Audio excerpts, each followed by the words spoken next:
People think that God is in control. Listen, God is not in control of this earth. You have to understand that. And I think the best thing to do is to go to the scriptures. Okay? If you look at Psalm 78, verse 41, remember something. If God was in control, that means nobody could stop him and nobody could limit him. Okay? That's what it means to be in control. You're in charge and your decision is final. Psalm 78:41 says, they turned back and tempted God and limited the Holy One of Israel. They limited the Holy One of Israel. If God was in control, you could not limit him and you could not stop him. But he's not in control. Genesis 1:26 says, let's make man in our image, after our likeness. Let them have dominion over all the earth. Let them have dominion. The scriptures don't say that God said, let us together have dominion. It says, let them, man, let them have dominion over all the earth. The condition the world is in right now is not God's doing. It's not even God allowing it. There is this erroneous doctrine that says God allows certain things. It's just another branch of this God is in control doctrine. Folks, God is not in control of the world. He's not in control of the earth. He's in control of what we entrust him with. If you entrust him with something and leave it in his hands to deal with, he's still going to prompt you with which decisions to make concerning that thing. He's not going to come and take charge. He's left you in charge. He says, man will have dominion over the earth. Listen to Psalm 115, verse 16.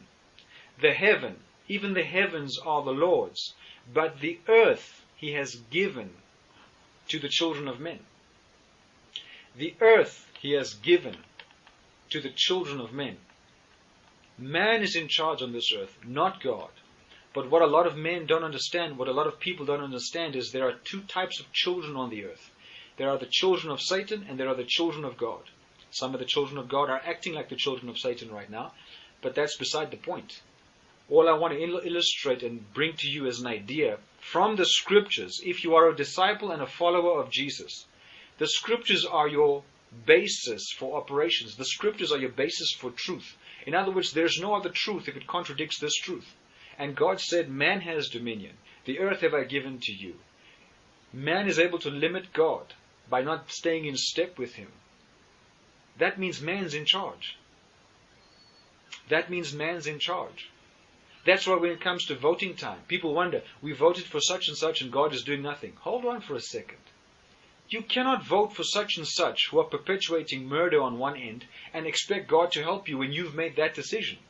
When you make a decision, that's the decision that's going to affect you. And that's why it is important how we choose and how we decide in terms of things pertaining to our life and our community and family and world at large.